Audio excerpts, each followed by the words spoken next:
tassa bhagavato arahato samma sambuddhassa.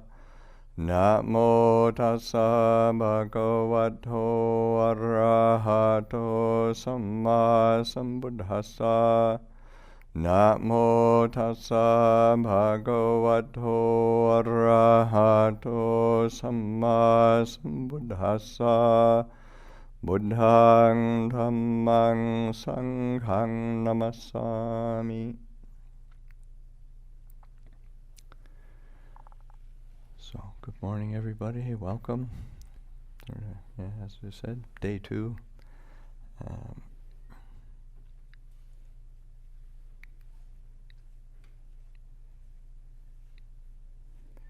The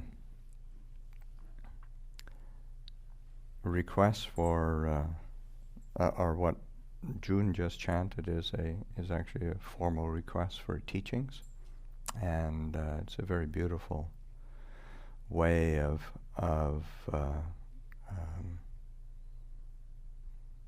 beginning our day, in the sense of making that formal request. And also it's a part of the tradition, as especially for monastics, we're actually not allowed to teach, and we can't just sort of go out and get on our soapbox in the middle of Victoria Inner Harbour and start sort of ranting Dhamma at people. There's a tradition of that the Buddha set down that you don't teach unless you're asked to, and which is great. There are people show an interest, and you can respond to that interest rather than trying to drum up business.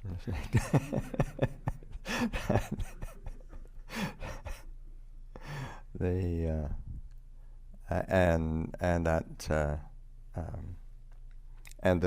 actual chant is from the story of the Buddha's awakening. What it is a recollection of the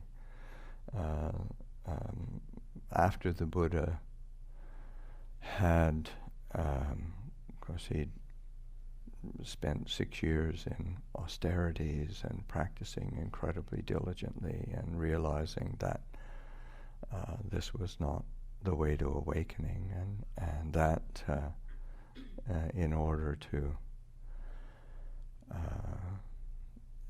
really awaken, realize truth, he's going to need to have a balance of the physical and mental, emotional well-being, and then that was say a catalyst for him continuing his quest, and then realizing the full awakening. One of the realizations that came on his full awakening is sort of nobody is going to be able to understand this. This is just too subtle, too much against the grain of what those in the ordinary human condition are going to be willing to really take on and understand. And but it was say a Brahma god, Brahma Sahampati, who's referenced in that chant, and who sort of sees that and comes and just has a feeling of, oh no, this is a disaster, and then says to the Buddha, there are beings with little dust in their eyes who will be able to understand this. And then that was the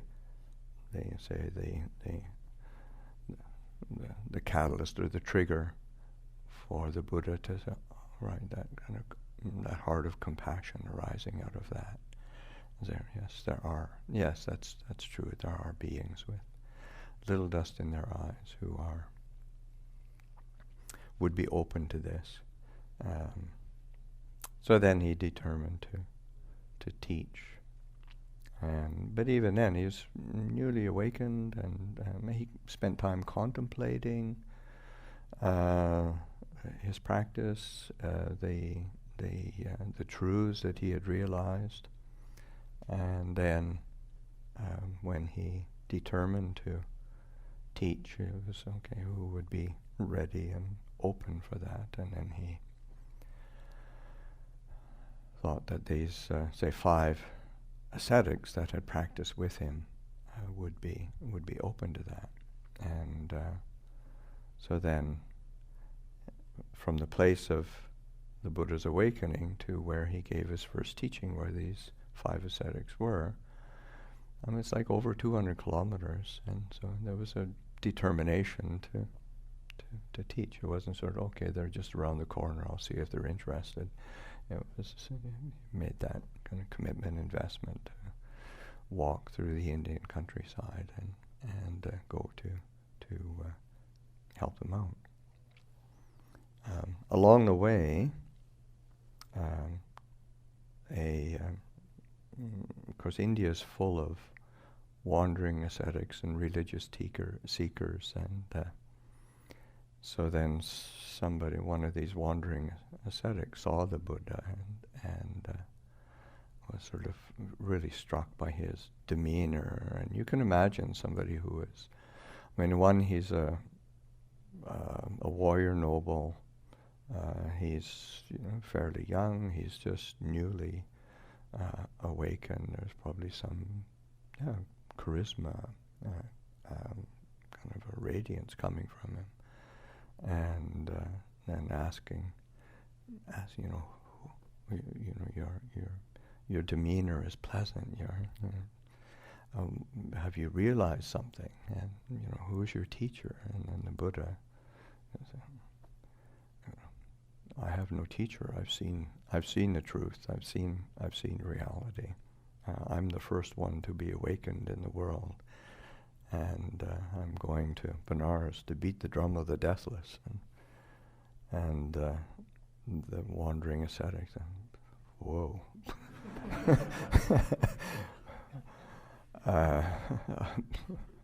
Well, good luck, venerable friend.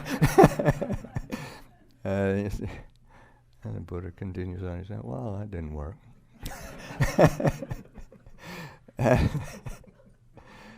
So by the time he got to Benares, then to meet with these 5 ascetics, that is when he gave his first teaching that's recorded, and 4 Noble Truths, Eightfold Path, and that laying out a structure of investigation rather than having to believe in some proclamation or believe in a person who's making some proclamation. It's sort of, here's a structure to investigate your own experience with. Here's a key that will open up kind of that veil of delusion and ignorance that tends to cloud us all. And using the 4 Noble Truths as that structure for to investigate, so that dukkha, cause of dukkha, cessation of dukkha, path leading to cessation of dukkha. And dukkha being, it's a very nuanced word that it's oftentimes translated as suffering. So suffering causes suffering, cessation of suffering, path leading to cessation of suffering. But that's only a part of the picture. It's sort of that the quality of, say, dissatisfaction, discontent, or unsatisfactoriness, stress, any kind of nuance of something that doesn't quite gel, doesn't quite harmonize, doesn't quite feel right.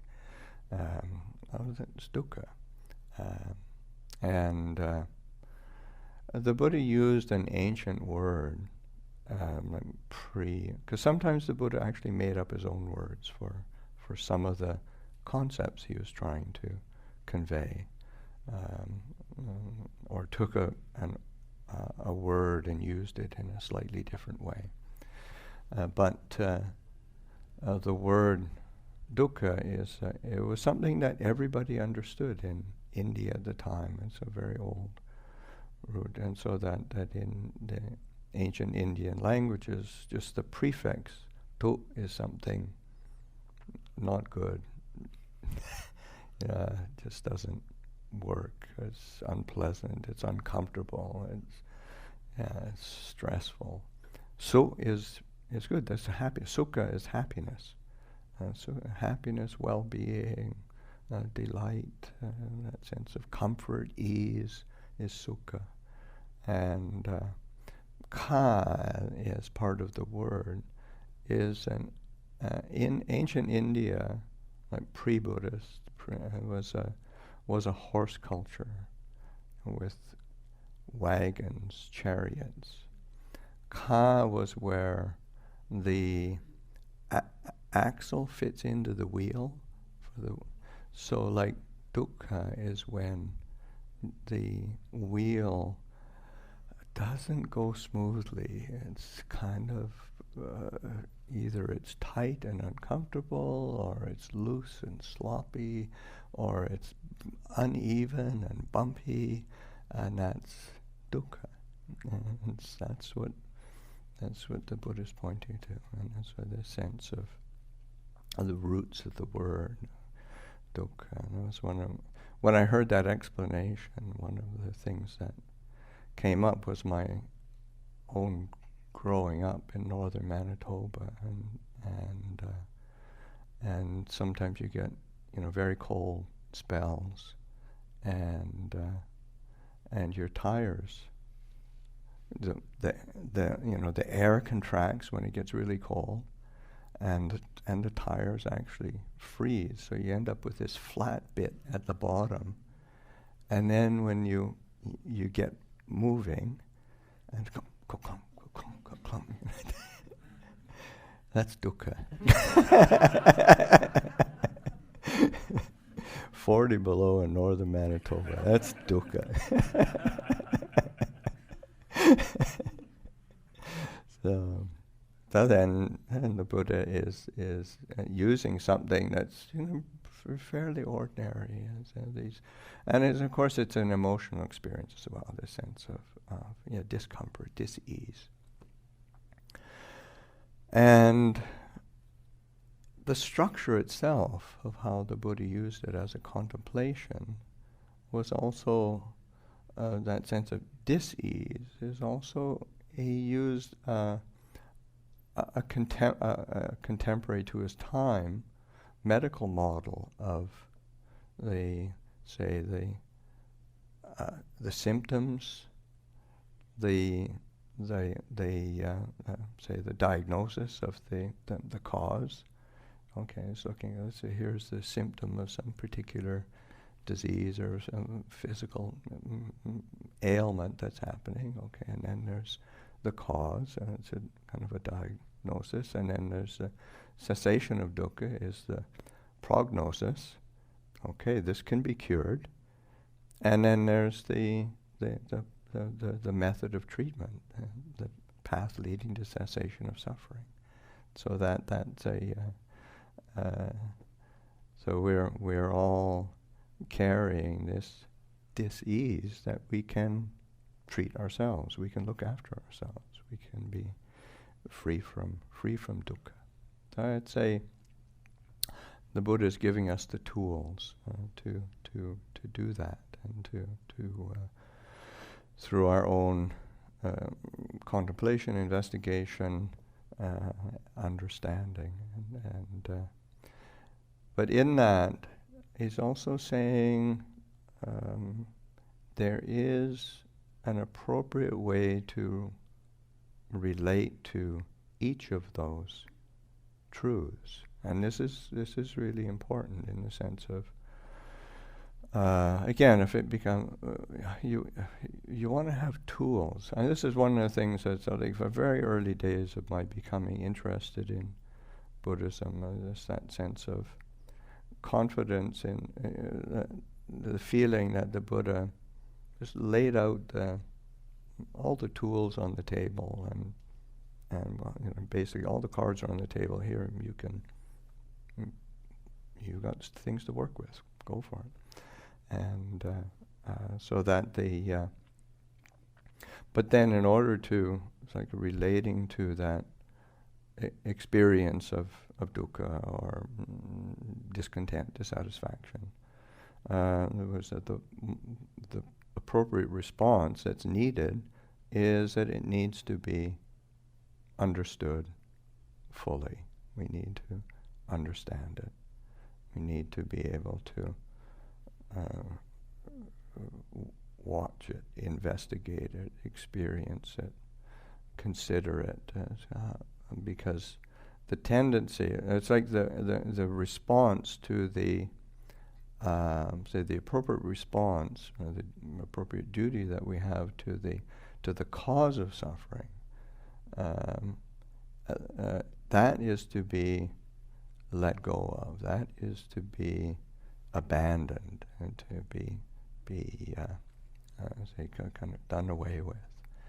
And but our impulse and our, it's like a innate response to we want to get rid of dukkha. But as long as we haven't fully understood it, then we keep going back to it. And the seeds of its renewal are always there. And so that we have to be willing to understand it, to investigate it, to recognize it. And of course that's what those tools of the path, the Eightfold Path, are for giving us the stability and clarity of mind to be able to understand. Because, who wants to suffer? So, but as long as we're just reacting blindly or not having the correct tools and just getting out of it in some way, shape, or form without that full understanding, then it keeps coming back to haunt us, and that. So that, and this is something that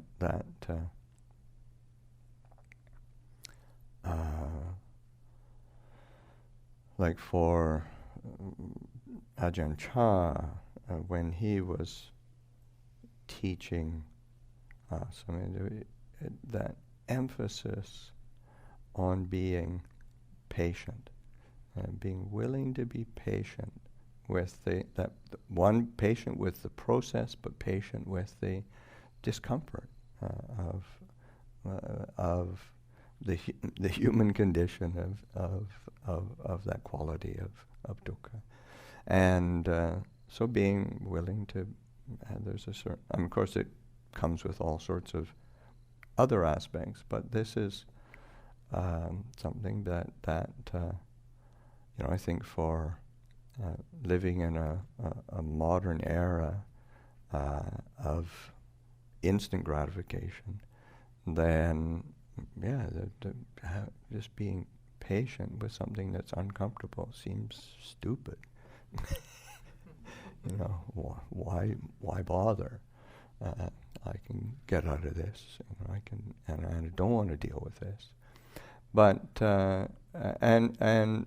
but it is important to recognize that patience is it's a translation of an Indian word from ancient times, and because patience, I think, for most of us, has that the impression of just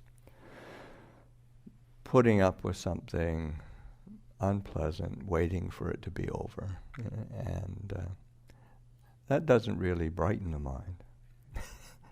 And but patience is or the word that's just kanti in the scriptural language. Kanti is seen as as a transformative spiritual quality. It's called a barami. These are qualities which are aids in crossing over from confusion to clarity, from agitation to peace, from worldly entanglements to transcendent liberation. These are so they're so it isn't just patiently put up with this and grumble and complain the whole time, begrudgingly putting up with something, but it's more like a being willing to be present with is more the quality of patience. Just that sense of being willing to be present with and then whether it's a pleasant or an unpleasant physical situation, pleasant, unpleasant, emotional state,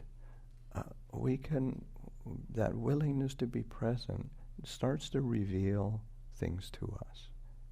We start to see more clearly what it is that our own impulses are and our habits, as well as what the possibility of transcendence is. It isn't that we try to force our minds into freedom from dukkha, but it's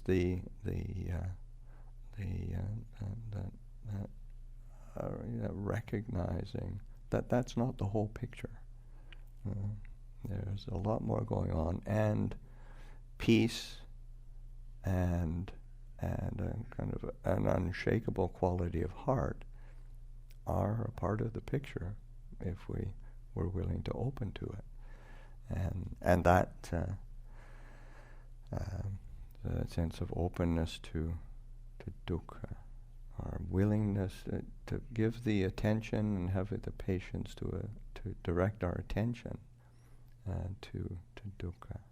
And also in terms of dukkha as a concept, or suffering as a concept, and the Buddha articulates three particular aspects of dukkha, and so that there's dukkha that is, he says dukkha. It's the dukkha that the suffering that really is unpleasant or uncomfortable. That's what we do experience. We have some illness. We have some separation. It's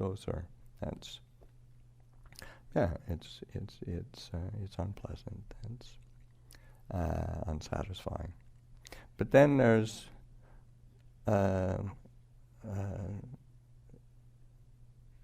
dukkha because of separation, and the viparinama dukkha, the dukkha of, and that's happiness. When we're separated from what we like, what we prefer, what we want, what we're delighted by, what we're happy about. And it's not that it's bad, or we have to stuff it down or push it away, but it's sort of recognizing that in the very nature of things, even something that is extremely pleasant, it will change, and the ability to recognize that as, and it's not how do you say,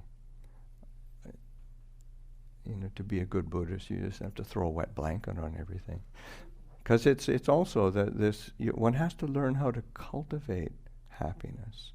It's like there's a discourse where the Buddha is still before his enlightenment, and he's already seen that his sort of austerities are really not the path, and he's trying to contemplate, well, what is the path?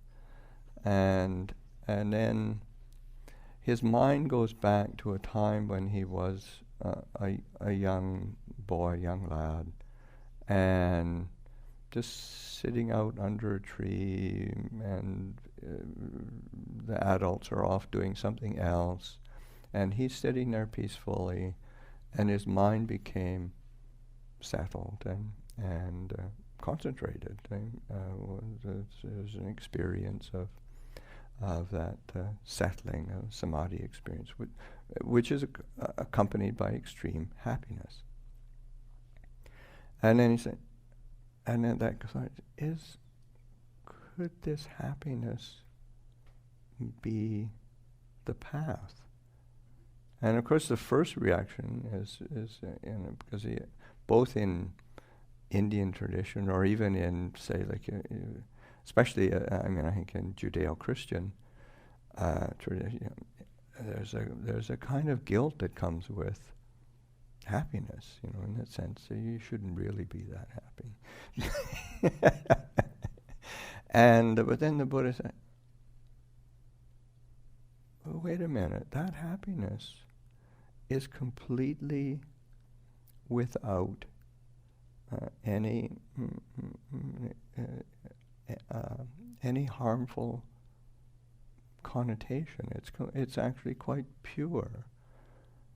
Maybe that is the path. And then the confidence, yes, this is the path. This is the part. So that cultivating, so that when the Buddha speaks of, like, the benefits of in practice in different ways, then oftentimes he speaks of the happiness of living within a virtuous framework and living with integrity. There's a happiness that comes of realizing that one is living a completely blameless life, and there's a happiness that's there. Or the happiness that comes from association with good people. There's the happiness that comes from generosity and giving and sharing. These are very tangible happinesses. And the happiness that comes from a peaceful mind. The happiness that comes from seeing truth without all of our filters complicating it. So these are aspects of happiness that are to be cultivated. But even when we experience it, it's also recognizing that we can't hold on to it and make it be there according to our preferences and wishes. And if we do that, that's a good way of experiencing the First Noble Truth. It'll be suffering not because of the happiness itself, but it's because of our clinging, our grasping, our expectation. And so that being able to separate those things out and seeing, this is dukkha, this is the way it works, this is the way dukkha is formed. The same thing, there's another aspect of dukkha that the Buddha points to, of just the dukkha of everything being of a compounded nature. And whether it's our physical body, the world around us, our emotional realm, our cognitive faculties, these are all come together because of causes and conditions, and they're always in a state of change. And so that when it's, oftentimes we don't see or recognize clearly all of the different elements that are there, and then we get kind of discombobulated because it's not following the way we think it should be or how we want it, or so then just the fact of things being of a compounded constructed nature. They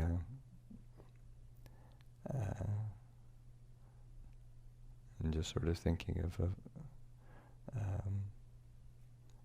as a abbot of a monastery. It's the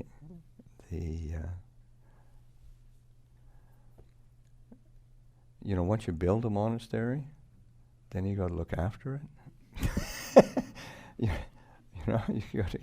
you got to, and it's the same if you've got a house, you've got a home. There's the constant maintenance and you realize that, well, then it's our physical body and our own kind of emotional well-being. This is all of a constructed nature. So yeah, it takes effort and you have to be prepared for it to keep falling apart. So it's so seeing that, it's an aspect of dukkha. There's a sense of unsatisfactoriness, and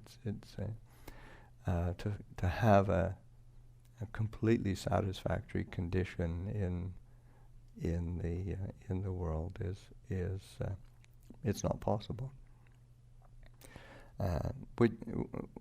Which is a great relief to realize that, and to actually live one's life accordingly, because then you're not investing a whole lot of energy in trying to make something be what it can't possibly be. And so I'd say, and then you start realizing, well, where do I put my effort? Where do I put my attention? How do I support the things that give that sense of say the different kinds of happiness that the Buddha points to? The happiness of integrity, the happiness of good friendships, the happiness of generosity, all the different forms of happiness that are available to us, and without trying to force any issue. Just so that sense of understanding dukkha, and then understanding that the cause of dukkha is the different kinds of desire and attachment. And I was mentioning yesterday of when the Buddha says the cause of suffering is desire. It's a technical term. It's tanha, and it's desire that is always going to be bound up with greed, hatred, delusion, always bound up with attachment and clinging, and so it's going to be it's going to end up feeling frustrated, and so that understanding that, recognizing, and then the duty to, or the appropriate response to that second noble truth of desire being the cause of suffering, is that's to be abandoned, to be let go of, and that releasing itself, or that relinquishing, that letting go, is an opening into kind of a happiness and well-being itself. And then it's important to not spend, especially as practitioners, and most people here have been practicing for some time, not to spend all your time looking at dukkha. Pay attention to the cessation of dukkha. And it's something that, because it's not so tangible, then we end up cessation of dukkha, ending of dukkha. Well, dukkha is more familiar. I'll go back to that. So but it's really important to get a very experiential feel for what is it like when there is a an ending, a ceasing of that feeling of dissatisfaction. Because if it were constant, then there's places where they take those people. So in reality, we're not always. There is a ceasing of dukkha. There is a ceasing of that sense of discontent and dissatisfaction. But we tend to go on to the next thing, and then we miss it.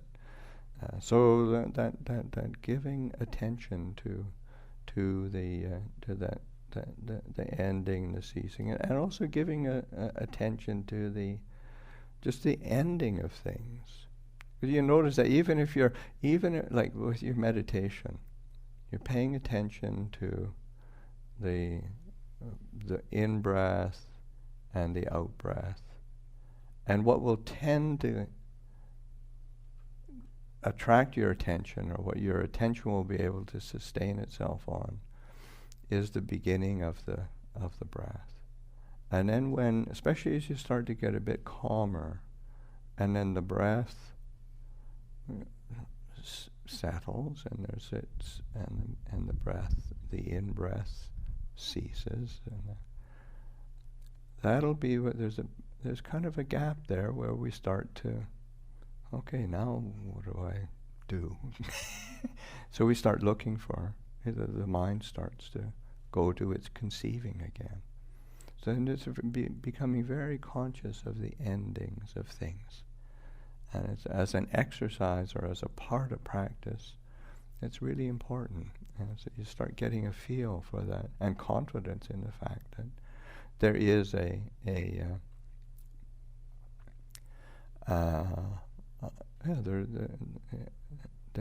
is this possibility open to us all the time.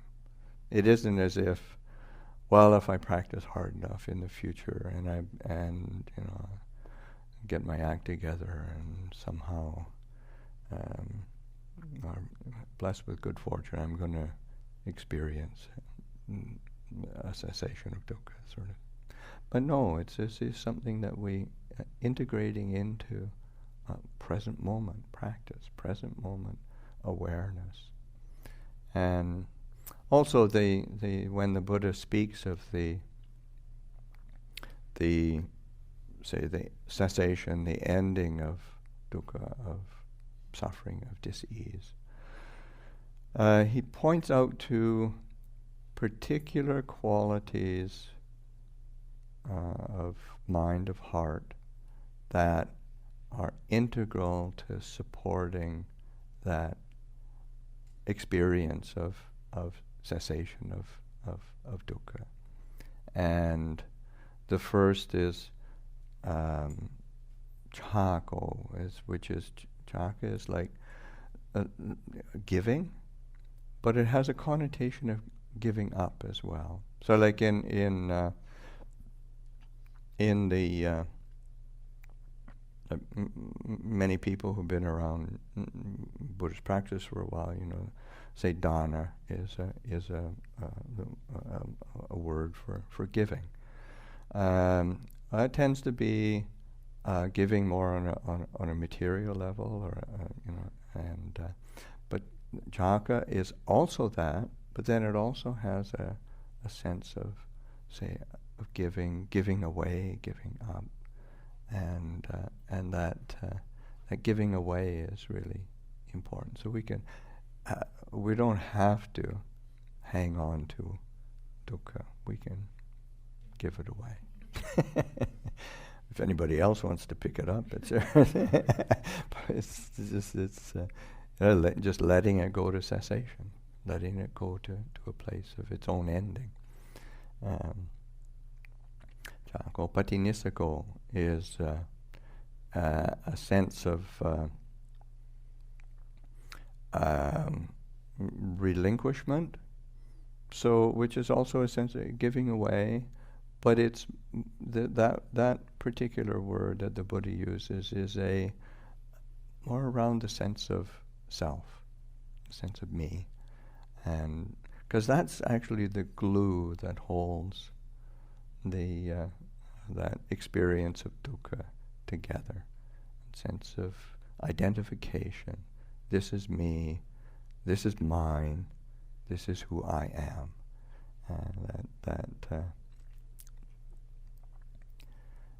So that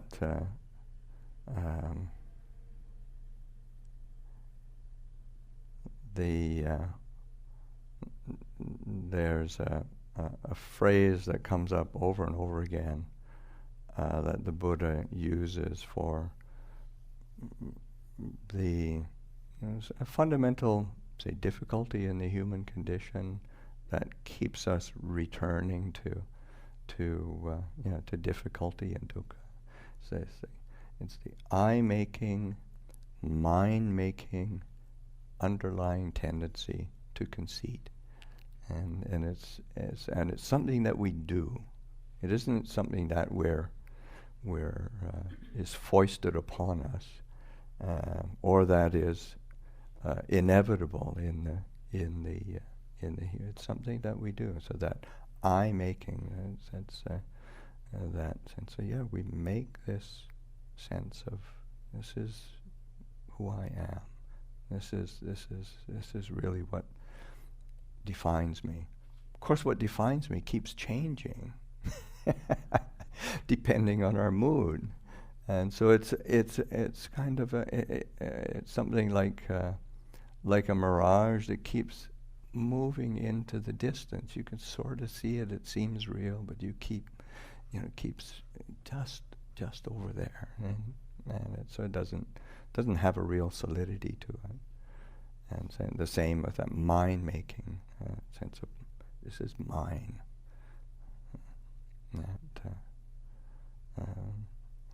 It's that desire to claim possession over anything, whether it's material or emotional, of ourselves, of others, however, that sense of mine. And the underlying tendency to conceit is interesting because the word conceit in English tends to be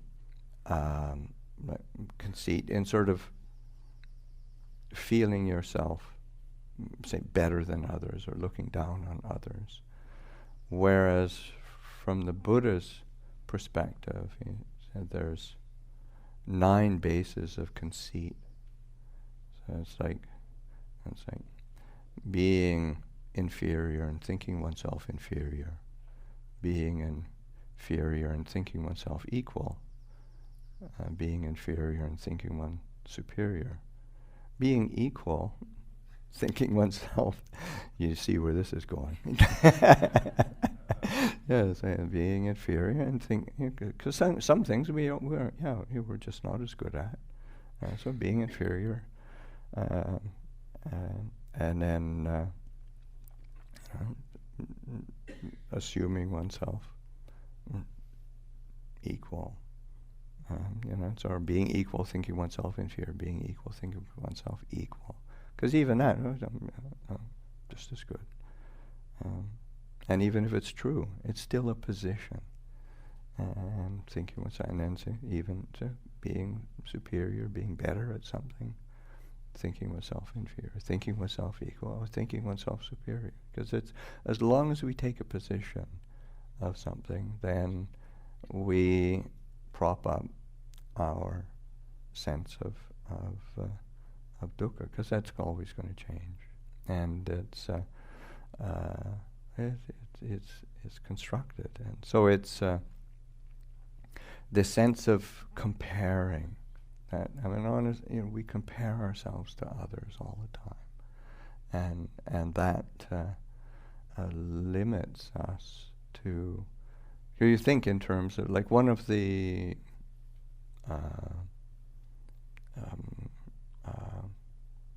say divine abidings, and see the like loving kindness, compassion. One of the divine abidings is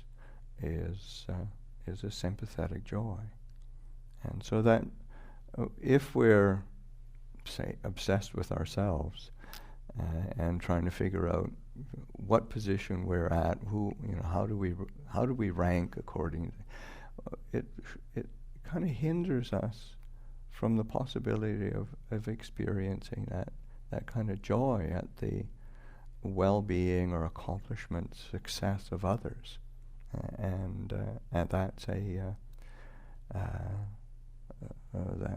that's a limitation to our happiness, and that's I think it was His Holiness the Dalai Lama sort of saying, this is really the best kind of joy because you don't even have to do anything.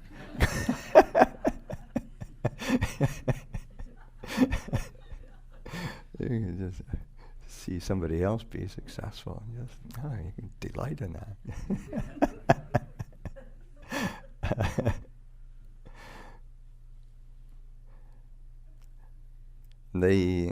So that letting go of self. Mutti is to, again, this letting go or putting down. Literally means freedom, but it's like freedom from a burden. We carry the burden of our perceptions, of our memories, of our expectations, of our projections, on and on. Those are burdens that we carry.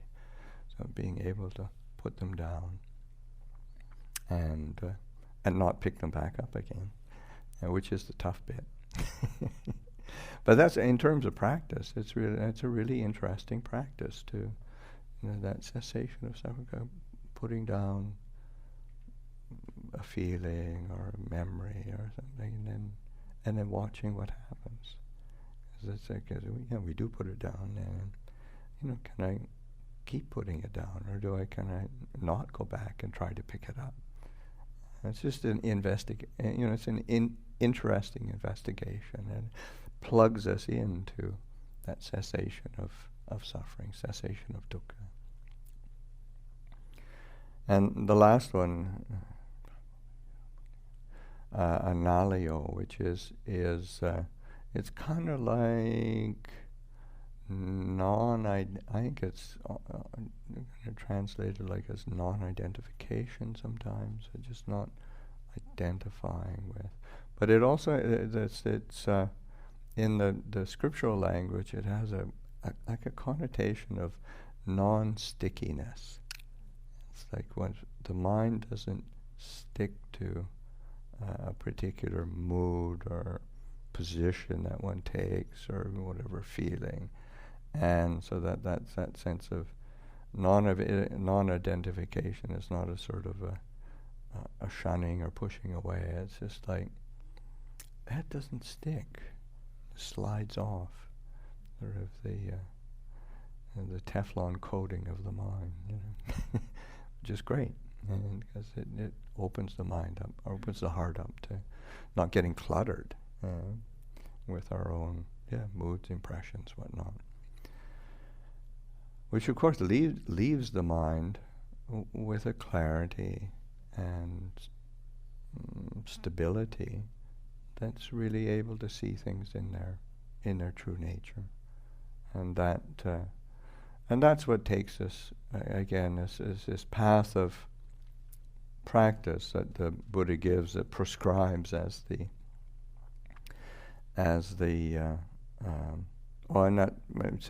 appropriate response or duty to the cessation of suffering. It is to be realized. So again, the sense of paying attention, being willing to realize, experience that, and whether it's in a however momentary or however one experiences that realizing and so taking it in. The last noble truth is the path of practice leading to the cessation of suffering, Eightfold Path, or like I said, the three trainings I talked about yesterday of virtue, of meditation, of wisdom. Those are to be cultivated. Those are to be developed. The right view, right right intention, right speech, right action, right livelihood, right effort, right mindfulness, right concentration, right meditation. Those are to be cultivated. Those are to be developed, and that's what starts to allow us to you get a glimpse of the nature of the possibility of real peace and liberation, real understanding, and that and there's it keeps leading. As I said, yesterday I mentioned that like one of the qualities that the Buddha points to as a quality of the Dhamma. It's leading inwards, drawing it into the heart, drawing it into our experience, and letting it resonate there, and that quality of just allowing that to keep coming in. So all of the practice is coming into the heart. Like Ajahn Chah gives an image of like when you a lot of his images are from the countryside. That's where he grew up in, and but then when you make charcoal, you make kind of an oven, and then you make a fire outside of the oven. Kind of light the fire inside. You light the fire outside, and then you've got little air holes that you send it, and it draws the heat in to the oven, and then you have to monitor it, and then you start closing up the air holes so the heat stays in that kind of oven. Then it turns the wood to charcoal, and that transformation. He said that's like the Eightfold Path. He said that all of our practice, it's drawn into the heart, and it changes us, it transforms us. So that to be, paying attention to those qualities, and on a certain level we can, like I've been talking for almost an hour, and it sounds like a lot of information, a lot of things to do, but it isn't. This, in the end, it's just the things that nurture the ability to know clearly, this fundamental awareness that we already have. By virtue of being born as a human being, we have a foundation of being able to know things clearly. But then it tends to keep going out and get distracted, and or even if it's turned in, it's sort of in this kind of jumble inside sometimes. So that learning how to settle and allow the heart to really clarify. And there's a Thai teacher who expresses it very beautifully, and she probably passed away about 30, 40 years ago, but she put it, an inward staying, unentangled knowing, all outward going knowing cast aside. Just incredibly simple, very beautiful. An inward staying, unentangled knowing, all outward going knowing cast aside.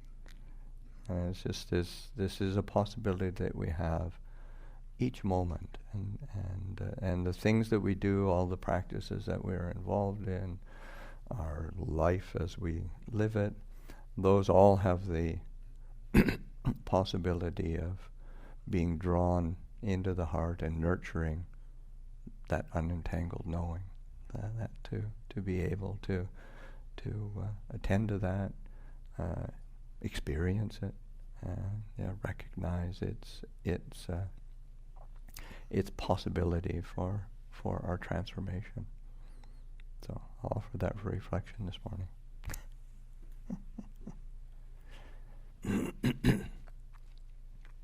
And we could have a period of walking meditation, and then similarly, as we're doing walking meditation,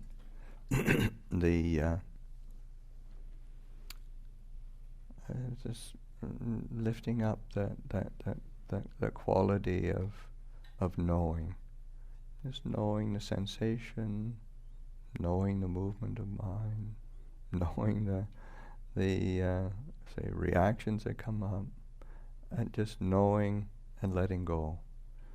And there's actually was Ajahn Chah once said,